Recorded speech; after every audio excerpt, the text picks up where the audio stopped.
everyone, it's Stephanie again, and you are tuned into the review of Married at First Sight, Season 7, Episode 12. So, last night's episode was about the art of communication. So, we're able to see how each couple is communicating. And they did something really interesting last night for the first time.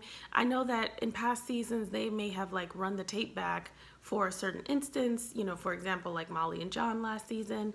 But this time, they were able to take footage from some of the arguments or some of the discussions that each couple have had, and then Dr. Jessica visited everyone and played that back. And I thought that that was an amazing thing. She said something along the lines of, usually she engages the couple in a reenactment, but this time it took it up a notch.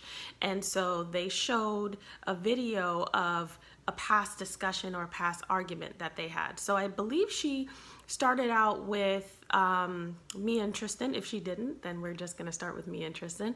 So we've been talking all week about Mia and Tristan. I know she filed for divorce, so it's kind of difficult to now even watch them, even more difficult than it was before, because they are no longer together, as we all know. But it was just interesting if we could just find something to gain out of watching them.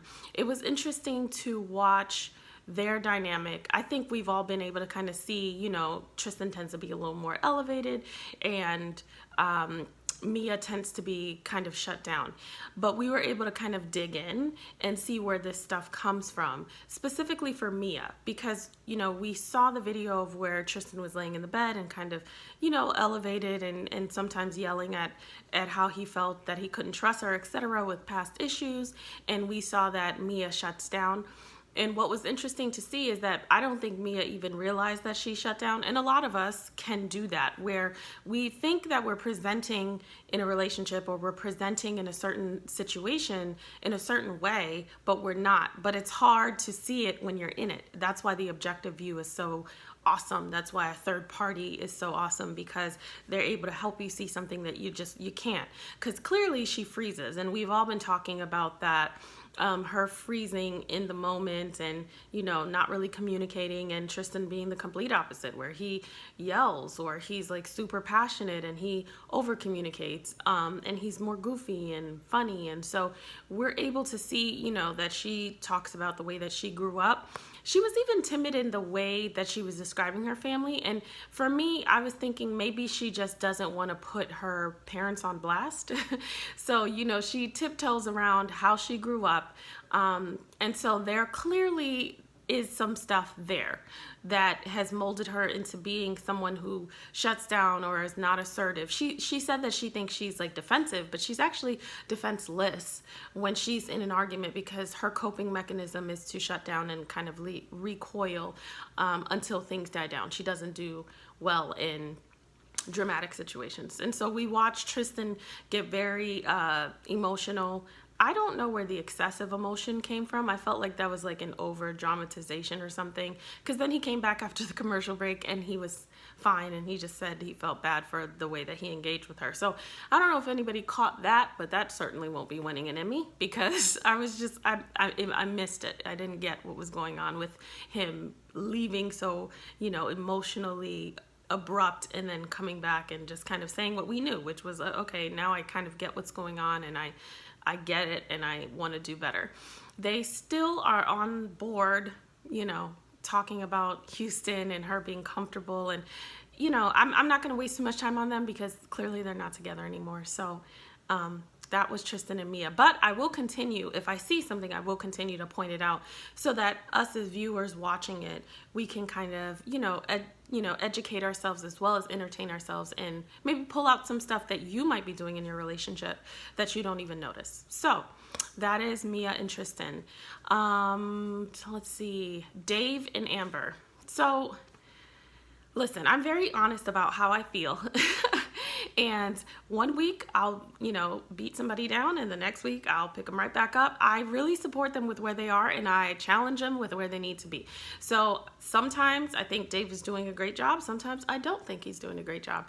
Sometimes I think Amber is really doing better than she was. And then sometimes I'm as exhausted as, I think everyone is, including Dave. So we see, out the gate, they go to the gym together on a Sunday morning, and, you know, after they work out, Dave walks over and, you know, meets two of her friends, one who happens to be a tall brunette, and Amber, you know, her wheels are turning about what if he wants to be with her? What if he finds her attractive? And this guy is just fresh off a workout, just entertaining your friends and having casual conversation.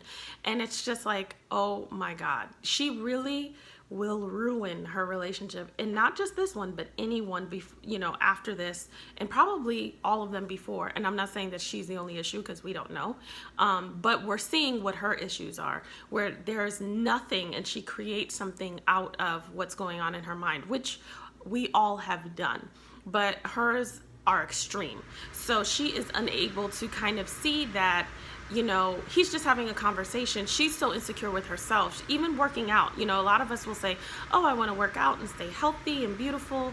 You know, obviously you want your mate to benefit, but her response was so regimented, like, I have to be perfect, you know, I can't mess up, I have to look good for him. And she worries about things that are out of her control. So everything relies on something that's external, which means if he does certain things, she will respond a certain way. And if he doesn't, then she will respond in a different way, rather than coming from the inside and working her way out. So we see that continued insecurity go through the episode. They do have, like, I think, a positive moment at the end. You know, once again, we watched their dynamic in that conversation regarding the hair, and Dr. Jessica kind of points out and says, listen, he said, you look beautiful as a blonde, you look beautiful as anything, I just want you to be healthy. And what you're hearing is what, you know, you believe he's saying, and so now you're creating this whole idea that's not happening, and you're responding to it. It's like talking to yourself and answering yourself. Like, this whole thing is just happening with Amber, but she is responding to Dave in a way that, you know, is frustrating for him, obviously, because he's not even a part of this conversation, nor is he, you know, projecting some of the stuff that she is believing about herself. So it was tough to watch her yesterday, because it was just like, this is the danger of not really dealing with your stuff before you get into a relationship, or while you're in a relationship, because more stuff will come up and you just have to be proactive. You continue to, like, get in the way of what could be, and you create things that aren't there. And then they become things. Now the creation of what isn't there has become a thing that is getting in the way of your relationship. So she really has to be careful of that. We all really have to be careful of that. I don't remember Dr. Jessica really having any feedback for Dave, with the exception of saying that he has to make her comfortable in the marriage, which I agree with, and support her. But, you know, watching her last night, I just felt like, okay, there's only so much he can do. I totally feel like he definitely needs to support her. I said that a couple of, not episodes, but a couple of videos ago, where I felt like as her husband, it is his job to support her and build her up, but there's only so much that he can do if she's not willing to get herself together.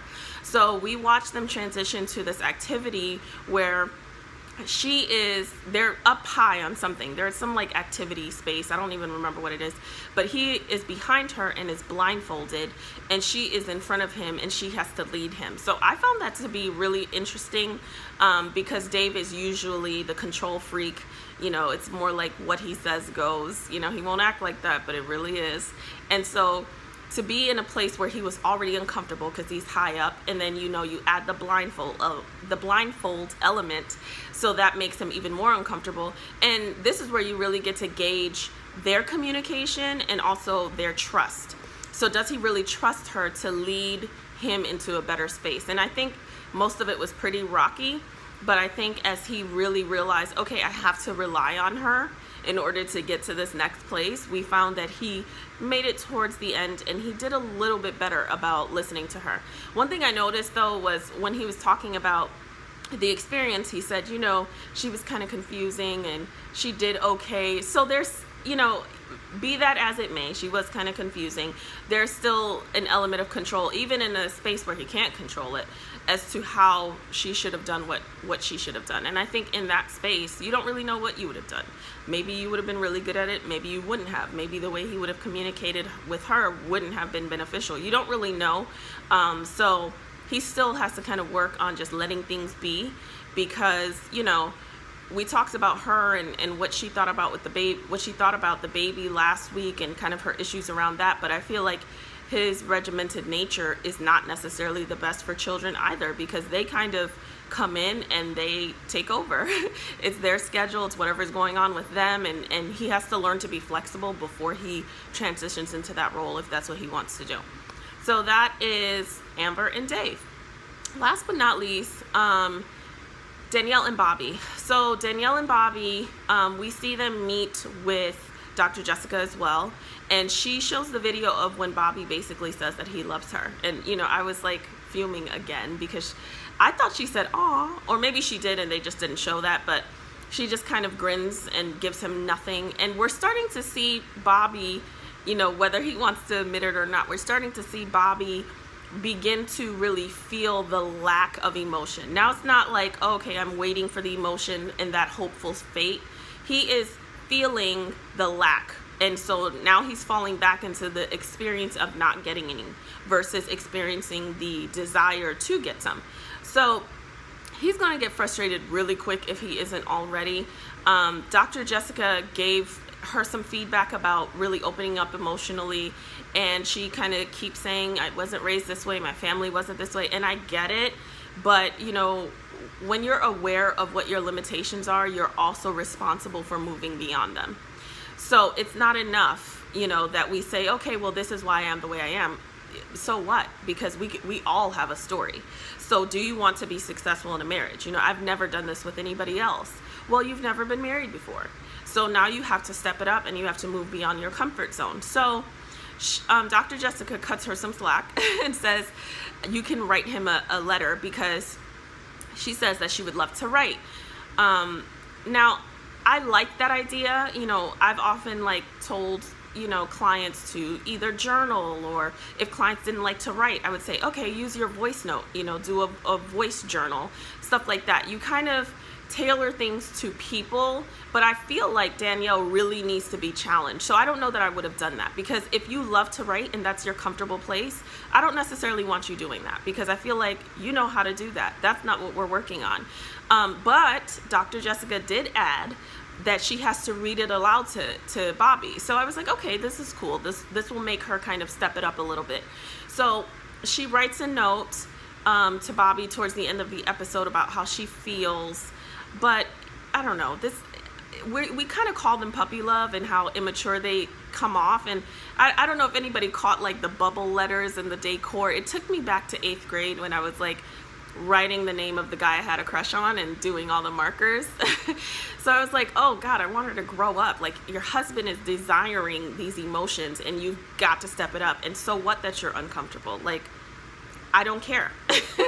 You have to just move beyond that. So she wrote him a letter, and I didn't see her read it to him. I saw her leave it on the table because she's taking a work trip. So I don't know what the next episode is going to show, but if she doesn't read it to him, I'm going to have a problem with that, because it's another cop-out way of, I'm going to do what I'm comfortable doing. And this whole season she's been saying, oh, I'm going to do what the experts tell me to do, even if I'm not comfortable, because I trust them, etc., etc. And she doesn't really take the yoga seriously, the tantric yoga, and this she kind of skirts by.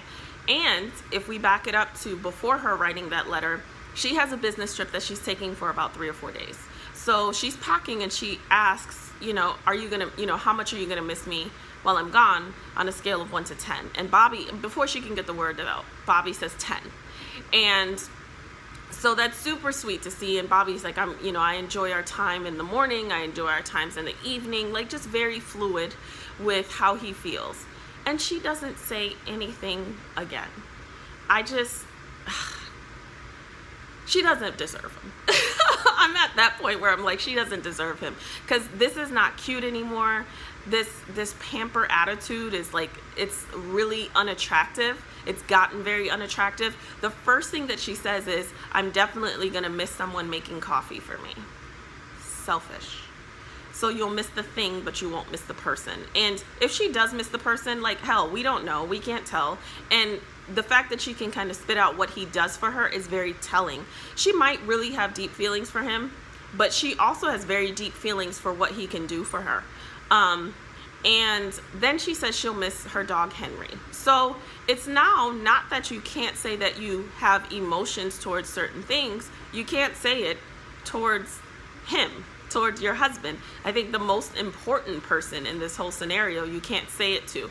And you could tell that Bobby noticed that, like, oh, she kind of said she'll miss her dog, or she kind of said she'll miss making coffee for me. And that's like something that you can joke after you get beyond a certain point where your spouse knows how you feel, especially in this scenario. I mean, for most of us, by the time you're married, your spouse knows how you feel.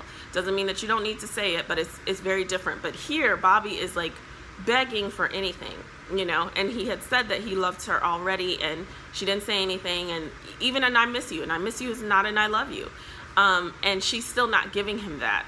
And she didn't read her letter. So like, I'm on her case. Like, I'm really looking forward to seeing what happens next week, because I'm over her.